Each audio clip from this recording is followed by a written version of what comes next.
Quando você tá falando de sucesso, de você acertar o timing das coisas, eu acho que tem algumas coisas que você precisa ter em mente. Tá. Assim, você tem um primeiro grau de pensamento, né?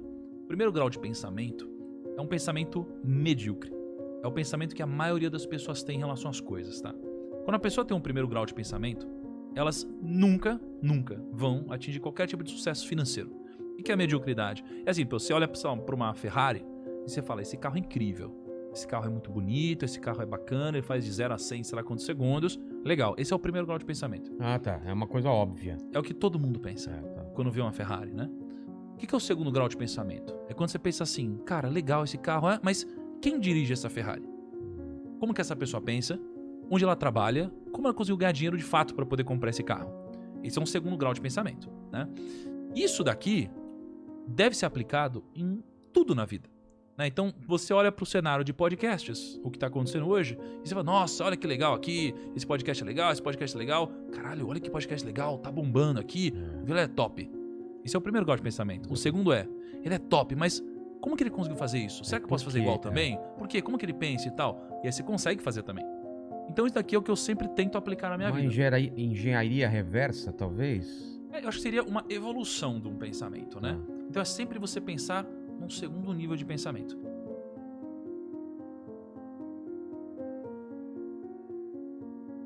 Às vezes só uma reflexão aqui, às vezes eu vejo uma galera, né? Tirando a exceção não, talvez a regra no Brasil, de pô, pra aqui é muito foda, o cara tá muito lá embaixo e tal. Mas tirando essa regra, quando alguém quer ganhar dinheiro, porra, talvez o negócio não seja você só ralar. Seja você entender o seguinte, aonde tá o dinheiro? Sabe? Aonde que tá circulando dinheiro hoje? Pra você ir pra lá, pra você ir pra aquele ecossistema, né? E você resolver um problema. Então, vou te dar um exemplo muito simples. Por exemplo, hoje o ecossistema de finanças gera muito dinheiro. Muito dinheiro. E, cara, a gente precisa de um monte de coisa no Primo, por exemplo. Se a pessoa fosse minimamente ligada, ela fala, porra, peraí, vocês estão precisando disso, olha, eu vou resolver esse problema pra você. Quanto que vale pra você resolver esse problema? A gente, cara, tem um monte de posição que a gente paga 10 pau por mês, lá, 20 pau por mês, sei lá, muita grana. Só que a pessoa não pensa nisso, ela pensa no tradicional, entendeu? E vai estudar 4 anos e não sei o que lá.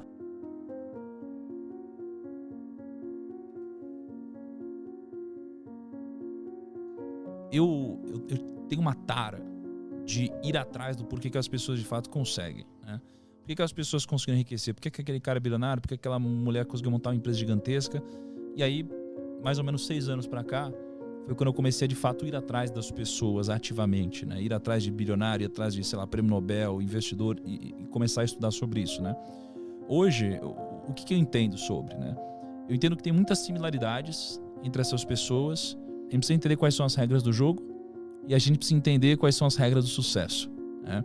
E aí, se você for pegar tudo que já me disseram na vida e tudo que eu já pude observar das pessoas que conseguiram de alguma forma, e aqui a gente está falando de patrimônio, não de felicidade, por exemplo, por mais que eu acho que felicidade e patrimônio estão ligados, tá?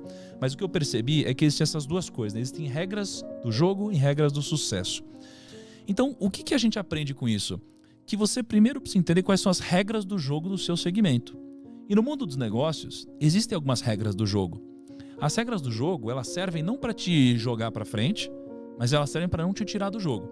Então, todas as pessoas bem-sucedidas que eu conheço e que tiveram um sucesso duradouro, não um sucesso explosivo, muito rápido, que subiu e caiu, elas acabam entendendo essas regras do jogo, né? E essas regras do jogo, elas se resumem a alguns princípios, né? Princípios muito simples. Por exemplo, a ganância. A ganância é algo que não pode existir, porque a ganância ela vai te conquistar com agrados, né? Ela vai aos poucos te agradando até o momento que ela te dá uma falsa segurança e é quando você dá all-in. Isso acontece nos negócios, isso acontece em quase tudo na nossa vida, né? Então, a ganância é um princípio, uma regra do jogo, né? Assim como a ganância, você tem também a tolice, por exemplo. Você não pode ser tolo, né?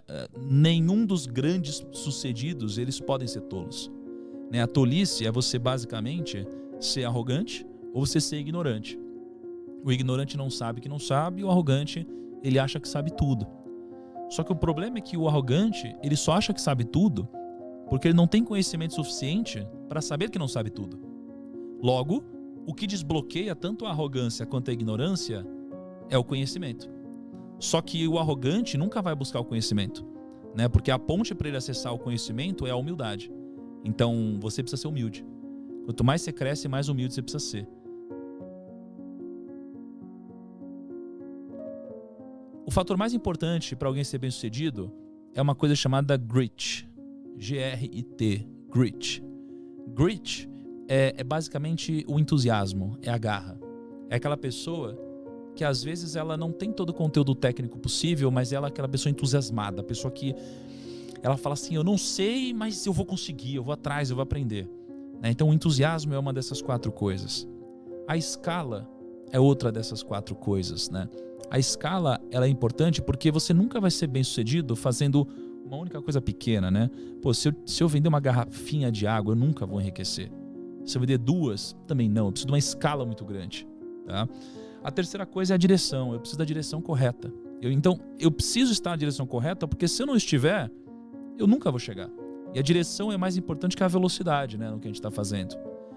E a quarta coisa são as pessoas. Né? Sem pessoas a gente não consegue escalar, não consegue crescer. Né? Não dá pra gente fazer um trabalho de qualidade aqui se não tiver o Caio lá editando, se não tiver você aqui, tiver todo o nosso time aqui, tiver o pessoal que vai editar, cortar. Não tem como. Né? Então a gente precisa de pessoas. E a gente precisa gerar uma relação de sinergia entre as pessoas, em que todos ganham. E assim a gente forma o que o Napoleão Hill nos ensinou sobre a mente mestra, né? É quando a gente junta todas essas mentes individuais que somadas formam uma mente que é a mente mestra mais poderosa que todas as outras, né? Então, isso daqui é um pouquinho do que eu percebi em conjunto com todas essas pessoas, tá? Mas o que eu percebo, que talvez seja uma das coisas mais importantes de tudo que eu pude captar dessas pessoas, foi algo que elas não me disseram. Na verdade, foi uma coisa que elas me disseram, mas eu entendi que elas quiseram dizer outra.